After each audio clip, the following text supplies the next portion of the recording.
मोदी सरकार के बनते ही कृषि क्षेत्र में जो अभूतपूर्व प्रगति हुई है वो इतनी विस्तारित है कि मैंने उसके एक हिस्से को आपके बीच में रखने के लिए आप सबको आमंत्रित किया है। मैं सभी राष्ट्रीय और प्रादेशिक electronic media, print media, photo journalist का इस अवसर पर जैसे स्वागत करता हूं, अभिनंदन करता हूं। मैं 4 आयाम देखता हूं विकास के कृषि क्षेत्र में। उसमें एक एमएसपी, जिसको मैं छूऊंगा नहीं, एक बड़ा सेक्टर है। दूसरा है कि जो कैश क्रॉप है, वो चाहे डेयरी हो, चाहे मत्स्य पालन हो, चाहे गन्ना से संबंधित हो, जितनी भी कैश क्रॉप है, एक दूसरा सेक्टर है। तीसरा सेक्टर है कि जो महिला कृषक हैं या समूह और एफपीओ की तरह अपने कारोबार में बहुत तेजी के साथ उन्नति कर रही है, वो तीसरा सेक्टर है। और चौथा सेक्टर है डिजिटल एग्री मिशन, जिस पर मैं अपनी बात रखूंगा। मैं मानता हूं कि प्रधानमंत्री मोदी जी ने किसानों को डिजिटल एग्रीकल्चर के कॉन्सेप्ट को देकर एक ऐसा सत्र उनके हाथ में दिया है जिसके परिणाम अब साफ दिखने लगे हैं। और इसके जो मुझे 3 फायदे स्पष्ट दिखते हैं, उसमें पहला है कि उनकी समय की बचत हुई है, लूट बची है और बिचौलिया समाप्त हो गया। और अगर हम इन शब्दों के इर्द गिर्द ही अगर चीजों को देखें तो जो पिछली सरकारें रही हैं, जो भी सरकारें रही हैं, उसमें कभी भी किसान सम्मान निधि जैसा कॉन्सेप्ट नहीं हुआ। लेकिन मोदी सरकार ने इसमें लगभग 11 करोड़ 37 लाख किसानों को अब तक 2,16,000 करोड़ की राशि उनके खातों में हस्तांतरित की है। ये ऐसा उदाहरण मैं दे रहा हूं जो पहले कभी किसी सरकार ने नहीं किया। और डिजिटल एग्रीकल्चर का ये बेहतरीन उदाहरण है। दूसरी बात, जब मैं ये कहता हूं तो जब कभी भी कोई आपदा आती थी, ओला हो, पाला हो, अतिवृष्टि हो, अनावृष्टि हो, तो आकलन का संकट हमेशा रहा है और हमेशा ये शिकायतें रही हैं आम छोटे किसान की कि उसको कभी शायद आइडेंटिफिकेशन में समस्या होती रही। लेकिन सैटेलाइट सर्वे ने रकबे की प्रमाणीकरण की बात हो, क्षतिपूर्ति में आकलन की बात हो, यदि कोई डिस्प्यूट आया, किसी को शिकायत हुई, तो उसका स्थायी समाधान देने में इस टेक्नोलॉजी ने सहयोग किया। ये उसका दूसरा उदाहरण है। और तीसरा उदाहरण है, जब वो ऋण लेने जाता था बैंक में, तो हर बैंक अधिकारी कहता था कि आप संबंधित है वहां, उसमें अगर तहसील में 5 या 7 बैंक है तो सबसे नोडूस लेकर आइए।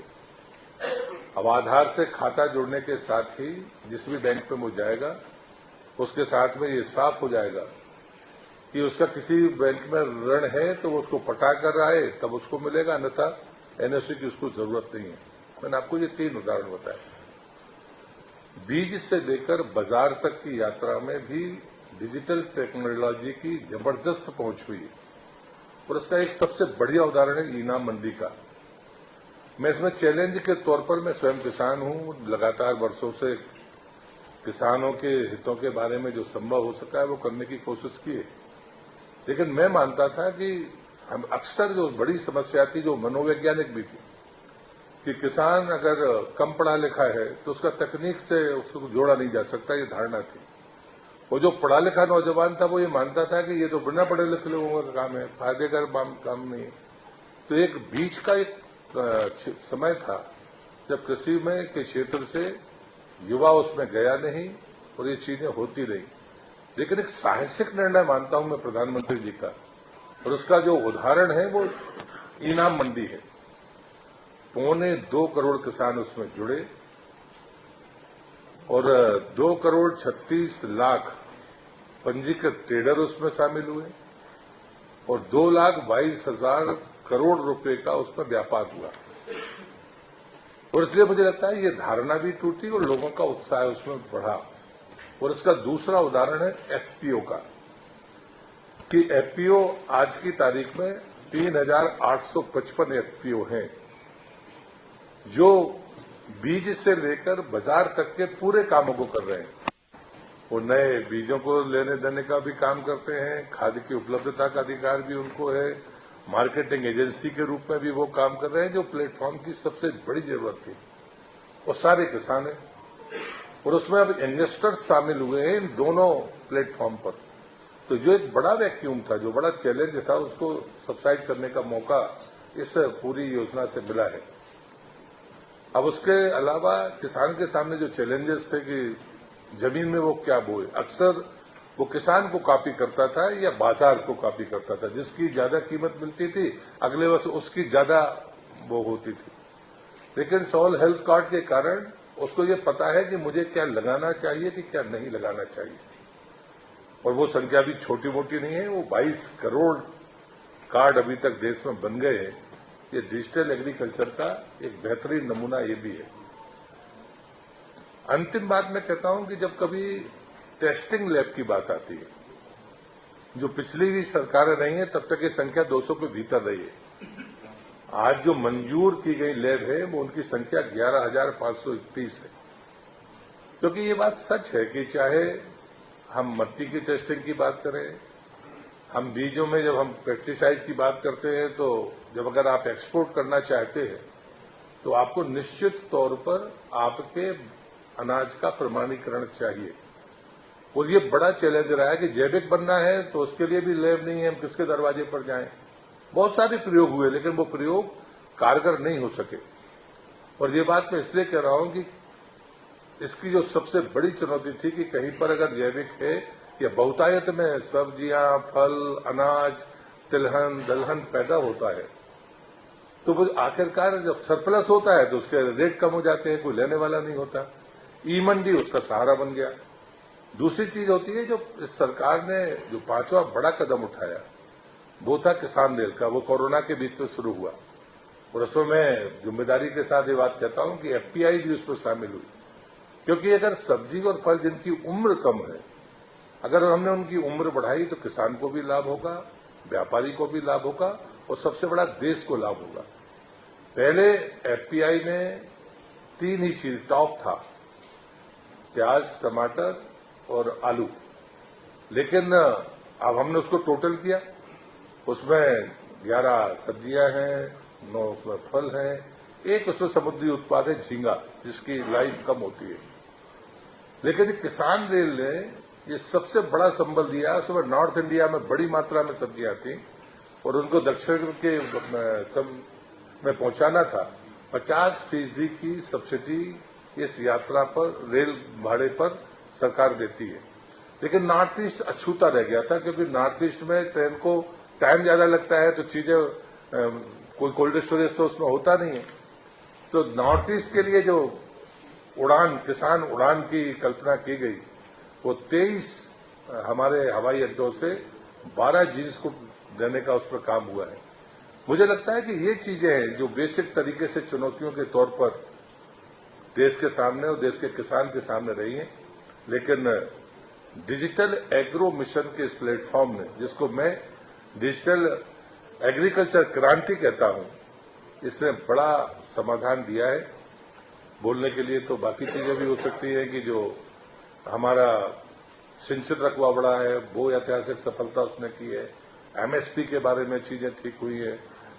हमारा पेट्रोल में मिलाने वाला हमारा जो प्रोडक्ट है उसको भी, उसमें बड़ी सफलता मिली, जिससे गन्ना किसान को बड़ी राहत मिली है, एथेनॉल को।